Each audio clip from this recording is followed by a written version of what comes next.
ইতিমধ্যেই রাজনৈতিক অনেকগুলো সংস্কার বিএনপি সরকার আসলে অলরেডি বরখেলাপ করেছে। ফলে তারা কথা দিয়েছে, কারণ কথা রাখবে এই বিশ্বাস না করে আমাদের বরং তাদেরকে মনে করিয়ে দেওয়া উচিত এবং আমাদের যেটা একটা দাবি, গুরুত্বপূর্ণ দাবি, সেটা জানানো উচিত। আজকের যে বিষয়, যে ধর্মীয় শিক্ষককে বাধ্যতামূলক করা, এটা এখন যে আমাদেরকে দাবি জানাতে হচ্ছে 2026 সালে, এটাই একটু আশ্চর্য। কারণ আমরা তো ছোটবেলায় যখন মাধ্যমিক পর্যায়ে কিংবা নিম্ন মাধ্যমিক পর্যায়ে পড়েছি, এটা মানে একটা সেটেলড বিষয় ছিল যে আমাদের ধর্ম শিক্ষার বিষয়টা, এবং যার যার ধর্ম অনুযায়ী শেষে পড়বে, এই বিষয়ে কোনো মানে দাবি জানানোর কোনো বিষয় ছিল না। কিন্তু এখন এটা দাবি জানাতে হয়, এরকম একটা আওয়ামী লীগ সরকারের যে ইসলাম বিরোধী নীতির কারণে আজকে আমরা এখানে এসে উপস্থিত হয়েছি।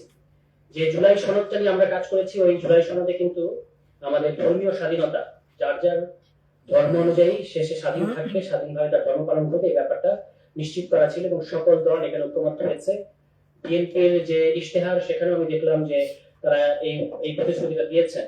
কিন্তু আপনারা যেটা বলেছেন যে জেলায় জেলায় কর্মসূচি করবেন, আমি মনে করি এটা একটা ভালো কর্মসূচি। কারণ আমাদের প্রতিশ্রুতিগুলো সরকার যারা যায় তারা আসলে পালন করে না।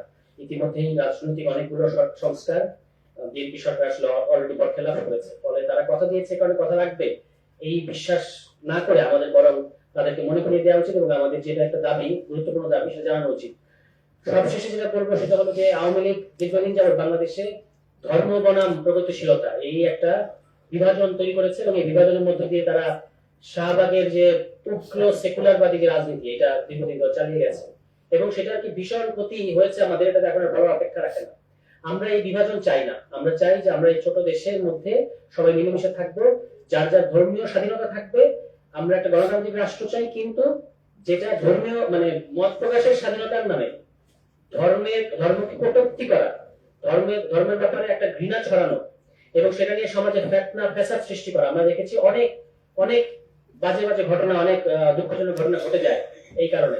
তো সেই ব্যাপারে আমরা সরকার এবং রাষ্ট্রকে অন্যজনের আহ্বান জানাবো। যেমন আপনারা জানেন যে এই যে ফিলিপনগরের একটা ঘটনা, এই ভিডিওটা সার্কুলেট হয়েছে আগের রাতে এবং পুলিশের নজরে এসেছিল, কিন্তু পরবর্তী দিন সকালে সারাদিন যাওয়ার পরে দুপুরে ঘটার আগ পর্যন্ত কিন্তু পুলিশ কোনো ব্যবস্থা নেয় নাই। ফলে আমার মাঝে মাঝে মনে হয় যে পুলিশ এবং রাষ্ট্র এবং সরকার এবং গোয়েন্দা সংস্থা তারা এই ধরনের ফ্যাসাদ সমাজে সৃষ্টি করতে চায়। তো আমরা আহ্বান জানাবো যে আপনারা আমাদের দেশকে বিভাজিত করবেন না, অশান্তি সৃষ্টি করবেন না।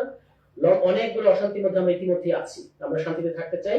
ধর্মীয় স্বাধীনতা এবং ধর্মানুভূতি, আমাদের ধর্মপ্রাণ মুসলমানের যে ধর্মানুভূতি এবং ধর্মের যে আলটিমেট যে বার্তা, সেটা আমাদের বাচ্চা কাল থেকে আমাদের শিশুদেরকে তার সাথে পরিচিত করাইতে হবে।